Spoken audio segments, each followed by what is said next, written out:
الدورة الدموية لم تعرف كحقيقة علمية إلا من مدة 3 قرون فقط، وقبل ذلك وعندما تجرأ عالم التشريح البلجيكي أندرياس بيسالي بالحديث عن ذلك سنة 1543 صدر ضده حكم بالإعدام حرقا، ولكنه نجا من تنفيذ الحكم في آخر لحظة بعد تدخل صديقه قوي النفوذ الملك فيليب ملك إسبانيا. وبعد 10 سنوات كان مايكل سيرفيس الإسباني ثاني من تجرأ بالكلام عن الدورة الدموية، ولكن لسوء الحظ لم يكن لديه ملك يحميه ومات بالإعدام حرقا. وفي سنة 1628 عندما حاول ويليام هارفي الإنجليزي شرح وظيفة القلب والدورة الدموية أصبح موضع سخرية. بعد 50 سنة كان عميد مدرسة باريس الطبية دكتور ريباتان يحاضر للناس. لا أيها السادة، إنه كلام فارغ. لقد أثبت أستاذنا الكبير الجراح الإغريقي جالين أنه لا يمكن أن يكون هناك دورة للدم. ولكن الحقيقة أن الدورة الدموية موجودة في الجسم ويديرها القلب، ويوجد نظام دوراني.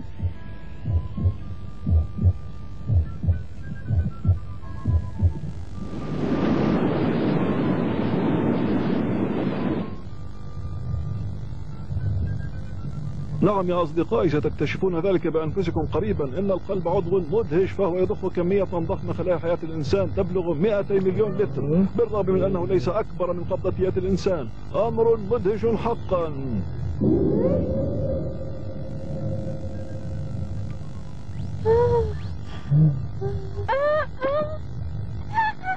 نعم، إنه عضو مدهش حقا. سترون إن ما يحدث فيه عجيب تماما. لعل في ذلك بعض الخطورة، ولكنه شيء مدهش أيضا. تذكروا أننا بدأنا بالسير من أصابع القدم. على كل حال هذا عملنا، والأطراف السفلية تحتاج إلى أكسجين حتى تعمل، كما أنها تحتاجنا للتخلص من ثاني أكسيد الكربون. كل شيء يجب أن يمر في القلب، والحقيقة أننا في دورة مغلقة.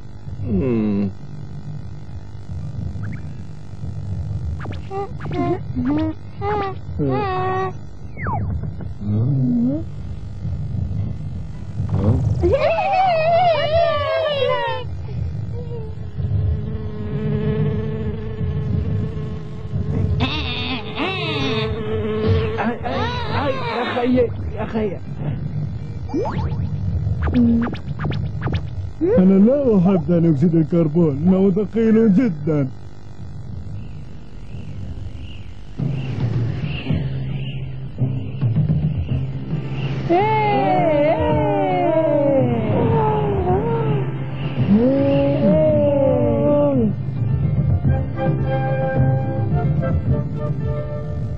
وصلنا إلى نهاية الوريد الأجوف، أكبر وريد في الجسم. أنصحكم بإغلاق حقائبكم، نحن الآن قريبون جدا من القلب.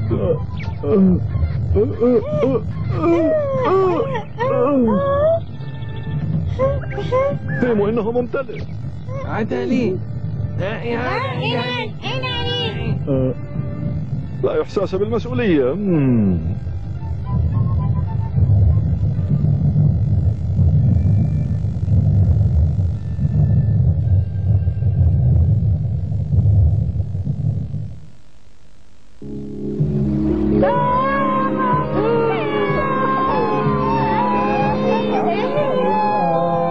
وأخيرا وصلنا إلى الأذين الأيمن، إحدى الغرف ال4 للقلب. انظروا لروعة الأشياء المحيطة بنا. زملاؤنا هناك جاءوا من الجزء الأعلى من الجسم، من الرأس والذراعين.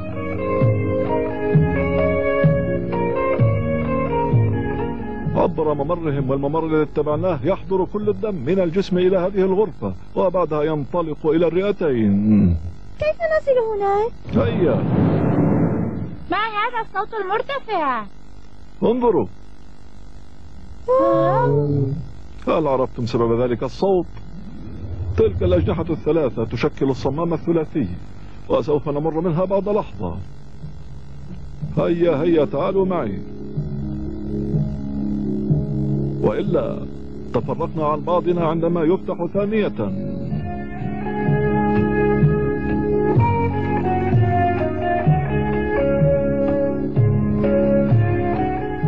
والآن أمسكوا جيدا ببعضكم.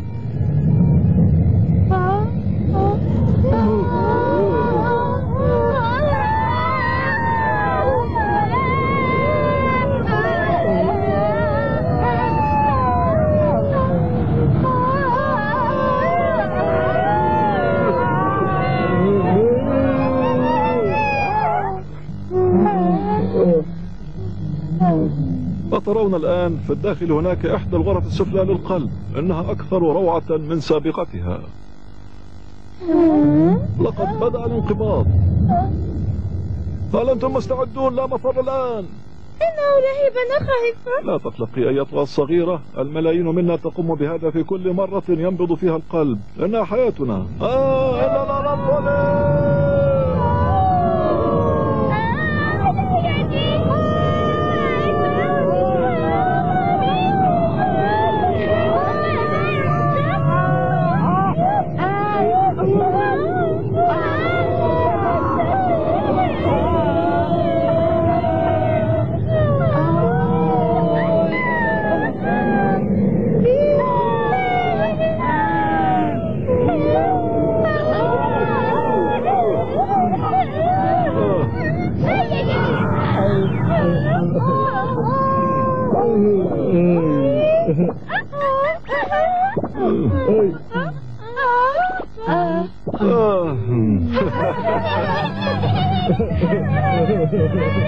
يا إلهي، كأننا في مدينة ملاهي. انظروا.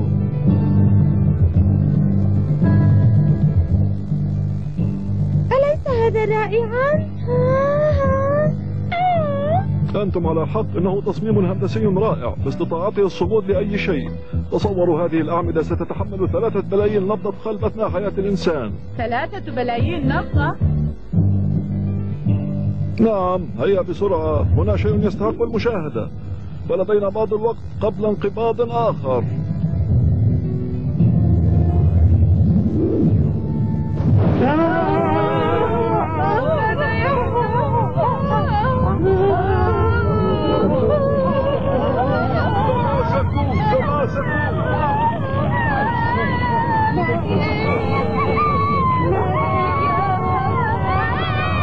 تماسكوا جيدا.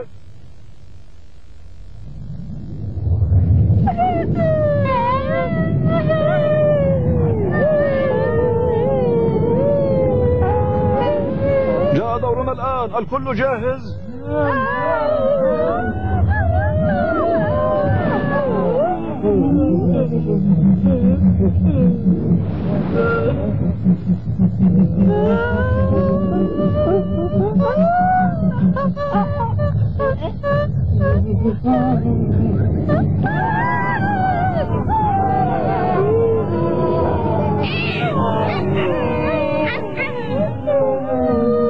لا أفهم ماذا يجري لنا.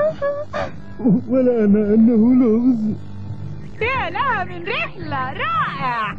لنرجع مرة أخرى، إنه مثير حقا. كلا إنه سير باتجاه واحد فقط، وعلى كل حال سنعود قريبا إلى القلب مرة أخرى. إنها رحلة قصيرة الجريئتين وبعدها نعود، يسمونها الدورة القصيرة. أهلا يا حال، أنا لم أفهم شيئا حتى الآن. إنه واضح هيمو. في الحقيقة الموضوع في غاية السهولة. كنا في الدورة الدموية الطويلة التي تمر بالأقدام وأعضاء الجسم والرأس، ثم دخلنا القلب من اليمين. أما الآن فإننا نتجه من القلب إلى الرئتين، وبعدها نعود إلى الجهة اليسرى كي يضخنا القلب حاملين الأكسجين إلى جميع أنحاء الجسم. هل فهمتم الآن؟ وكم ستستغرق هذه الدورة؟ إننا نسير بسرعة 35 سنتيمتر في الثانية، وبإمكانك أن تحسبيها.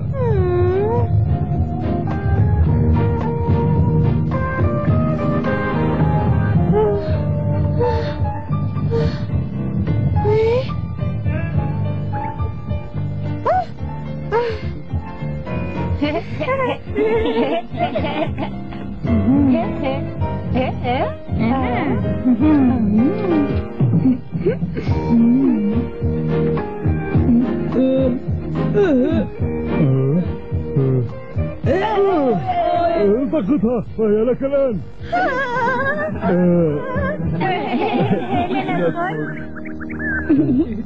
أحسنت أحسنت.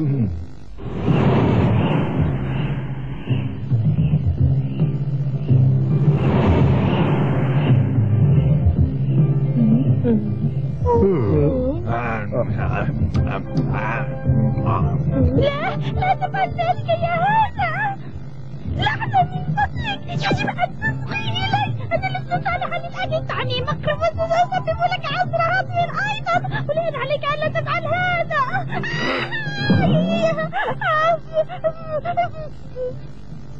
هاي أنت هناك.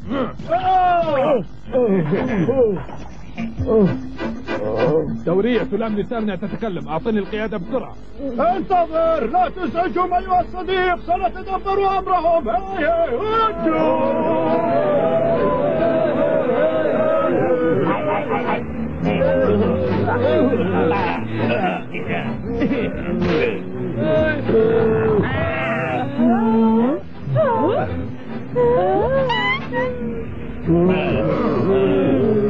تعلم درسك.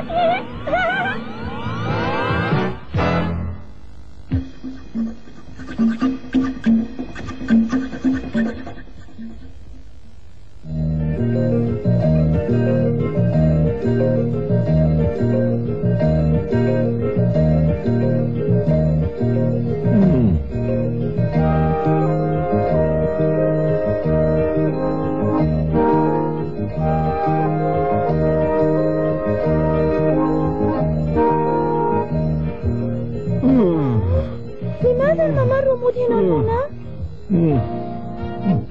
هيا أخبرنا يا أستاذ، إنك تعرف كل شيء.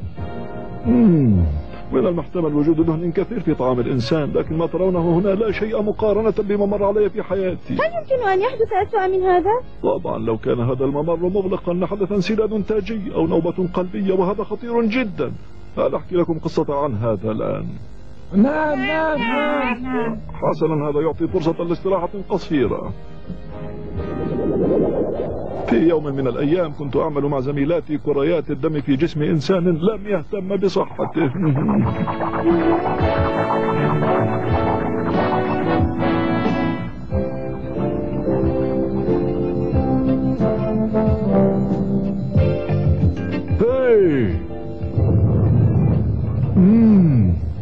بسرعة هيا للعمل. كتب المصلحة.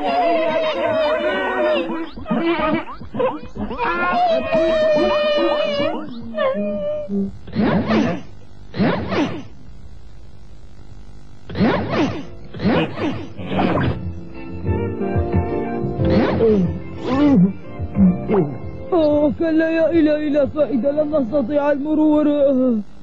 يجب أن نمر، إنه واجبنا.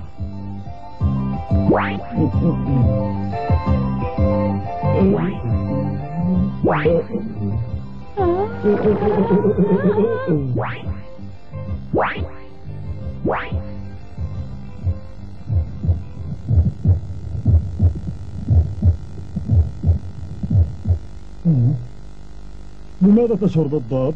آلام حادة مثل الإبر في صدري يا دكتور، وأيضا في ذراعي الأيسر.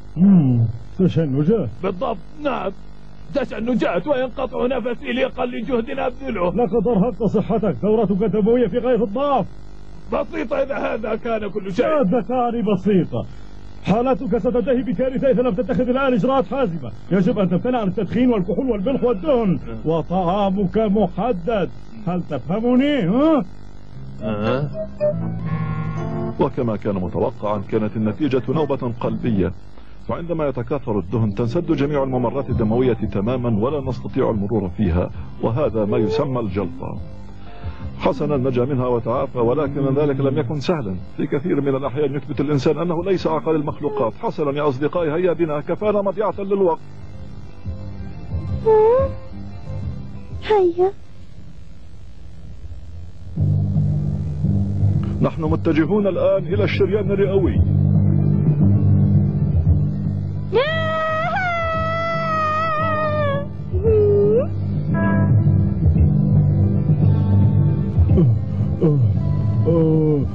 ثاني أكسيد الكربون أنهك قوتي. الشريان الرئوي قريبا، سنحصل على هواء نقي مرة أخرى.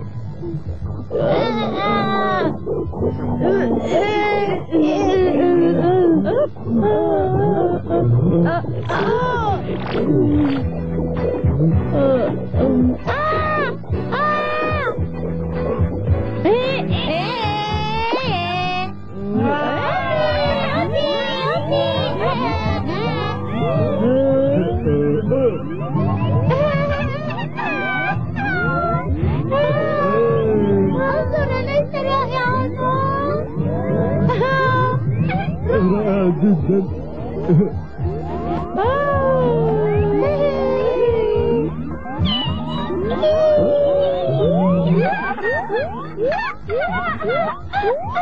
رائع جدا، أنا أحب هذا. لا تبالغ كثيرا. إيه؟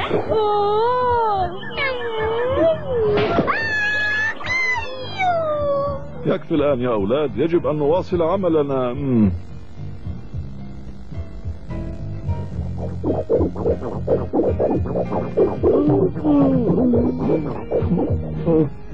نعم يا أصدقائي، المرور في الأوعية الشعبية ليس سهلا.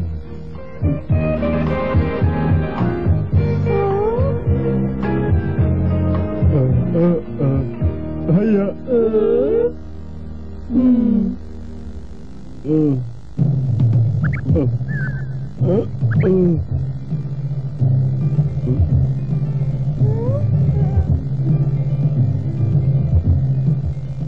أترون كل هذه الأوردة الصغيرة ستتجمع عما قريب لتكون الوريد الرئوي الذي سيعود بنا إلى القلب.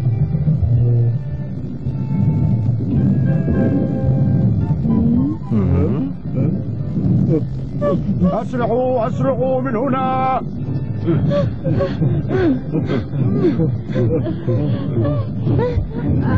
لكن لماذا؟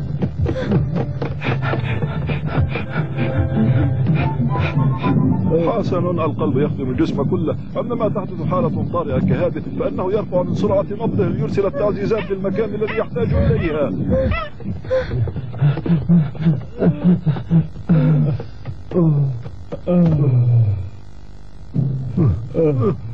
قل لي الآن، ألا تظن أن هذا جهاز رائع؟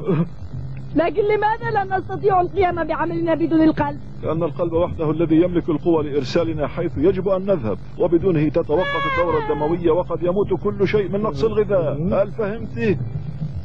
أنا شخصيا لم أفهم شيئا حتى الآن. عادت حليمة لعادتها القديمة.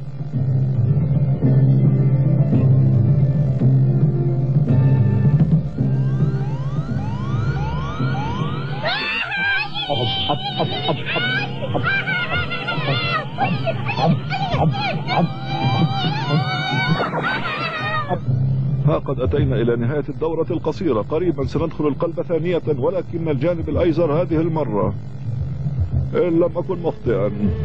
آسف لمقاطعتك، ولكن هناك ضيف يجب أن أعتني به. هاي هاي هاي هاي هاي.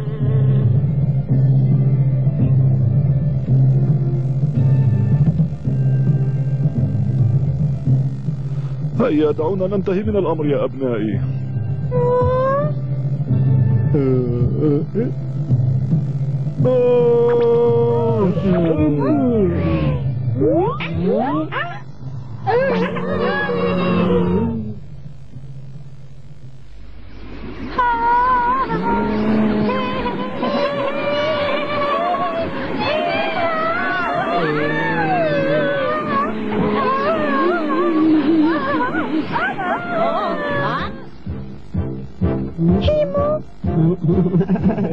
هيمو أين أنت؟ هنا يا جروبين. لا بعرف الخوف في حياتك الآن. يا إلهي، لقد كان شيئا جديدا. انظروا، ذلك هو المكان الذي أتينا منه، الرئة اليمنى، وهناك ها قد بدأ أصدقاؤنا بالعودة من الرئة اليسرى. يستعد الجميع لنزول الغرفة السفلى. إنها البطين الأيسر، هذه قفزتنا الأخيرة.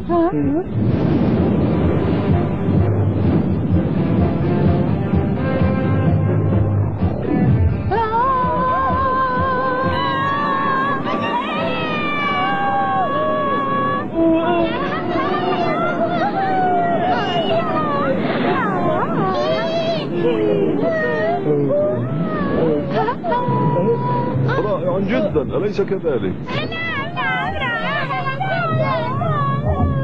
نحن في أقوى غرفة من غرف القلب الأربعة. من هنا سننطلق في أطول رحلة لنا. من هناك.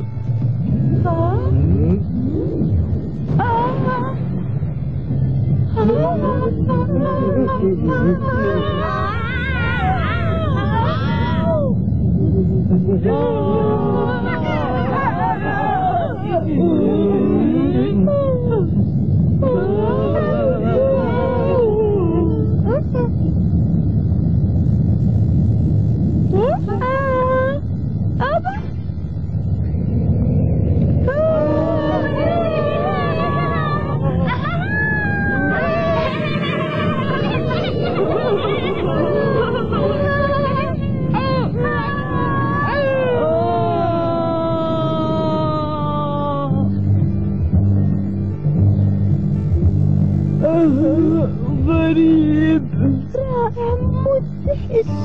رائع لكنه مخيف. هذا صحيح بكل تأكيد. لقد صدعت. ذلك لأن البطين الأيسر أقوى 7 مرات من الأيمن. 7 مرات؟ نحن بحاجة إلى قوة أكبر ليدفعنا في جهاز الدورة الدموية الكبير. إنها رحلة طويلة. انتظموا الآن، تحركوا. لن نذهب إلى الذراع الأيمن.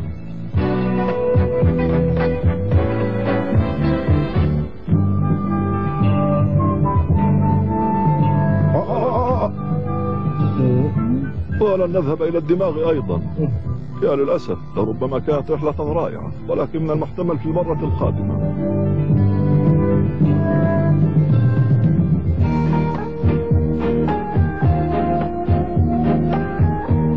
والآن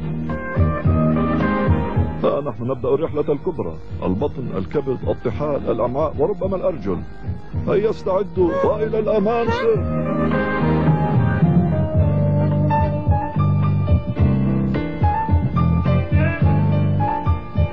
القلب عضو مدهش للغاية. ولكن يا أستاذ ألا يستريح القلب؟ كلا، إنه لم يوجد ليهدأ أو يستريح. لقد خلق للعاطفة، للمشاعر، للحب، وباختصار من أجل كل شيء يجعل الحياة قيمة. نعم، إن القلب هو أروع الأعضاء. القلب الحجم 10 في 15 سنتيمتر، الكتلة 300 جرام، معدل الضخ 5 لترات من الدم كل دقيقة، أي 8000 لتر يوميا، وفوق 200 مليون لتر في حياة إنسان واحد. القلب عضو في غاية الروعة.